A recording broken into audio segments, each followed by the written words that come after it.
Welcome back to my YouTube channel Ranjana allrounder. Guys, এটা আমার part 4th video. আমি তোমাদের সাথে শেয়ার করতে যাচ্ছি আমি কি আর্ট করেছি, সেটা আমি তোমাদের সাথে শেয়ার করতে ভিডিও। এটা আমার 4th ভিডিও, যেটা পার্ট 4। তো তোমরা দেখো। গাইস, এটা আমি আমার বাইকে এঁকেছিলাম। বাইয়ের একটা ফটো থেকে দেখে, তো বাইয়ের ফেসটা বডিটা এঁকেছিলাম একটা ফটোতে দেখে, ওর একটা ফটো থেকে দেখে। তো একটু ভাইয়ের মতো ফেসের মতো হয়েছে, পুরো পারফেক্ট হয় নাই, কারণ লিপসটা একটু তা যে দেখেছে চিনতে পেরেছে যে এটা আমার ভাইয়ের ফটো। ভাই এরকম চোখের চশমা পরে, ভাইয়ের এরকম ফেস কাটিং দাড়ি আর এরকম শার্ট পরেছিল একটা। তো এটা আর কি। ভাই প্রথম দেখে বলছে কি এঁকেছিস আমাকে, কিন্তু আমি বলছি তোকে চিনতে পেরেছিস তো, এটাই যথেষ্ট। সেটা আমি রাধা কৃষ্ণকে এঁকেছিলাম, কৃষ্ণ বাঁশি বাজাচ্ছে, রাধা কৃষ্ণকে এঁকেছিলাম। এটা আমি একটা ইয়েতে দেখে গুগলের একটা ইমেজ দেখে এঁকেছিলাম। তো কীরকম হয়েছে বলবে।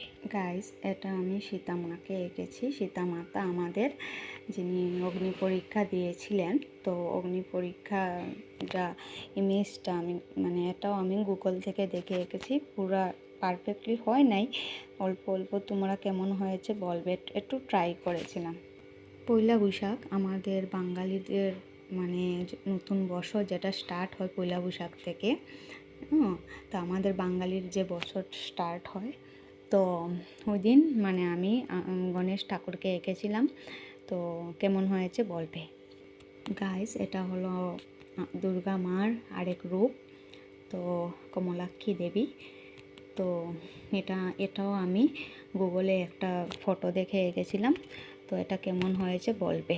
গাইস, এটা একটা মান্ডালা আর্ট করেছি। আমার আগে স্কুল লাইফে অনেক আলপনা আঁকতাম। আমার একটা ডায়েরি ছিল যেটাতে আমি আলপনা আঁকতাম স্কুল লাইফে। পেন্সিল বক্সের যে কম্পাস ইউজ করে অনেক আলপনা এঁকেছি, অনেক ডিজাইন কালার করেছিলাম। আমার শখ ছিল আলপনা আঁকার। তো এই ডায়েরিটা এখন আর কোথায় চলে গেছে, পাইনি। তো এটা কেমন হয়েছে। গাইস, মেহেন্দি আর্ট একদম আমার মাইন্ড থেকে এঁকেছি।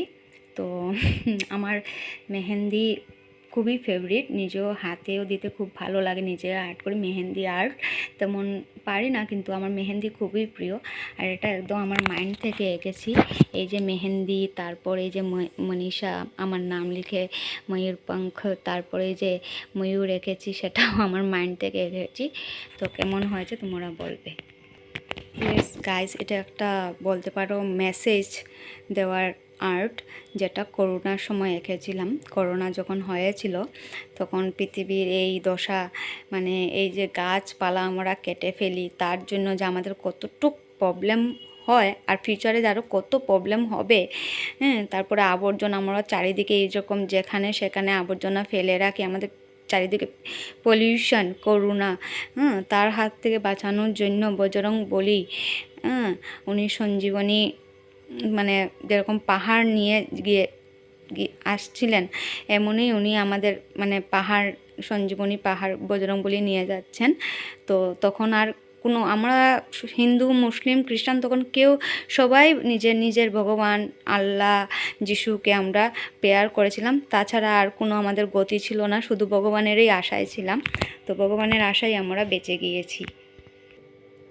গৌতম বুদ্ধা, এটা আমি বুদ্ধ পূর্ণিমার দিন এঁকেছিলাম, বুধ পূর্ণিমার দিন। এটাও আমি এঁকেছিলাম ইয়েতে দেখে, গুগল থেকে দেখে, গুগলের একটা ফটো থেকে দেখে গৌতম বুদ্ধাকে এঁকেছিলাম।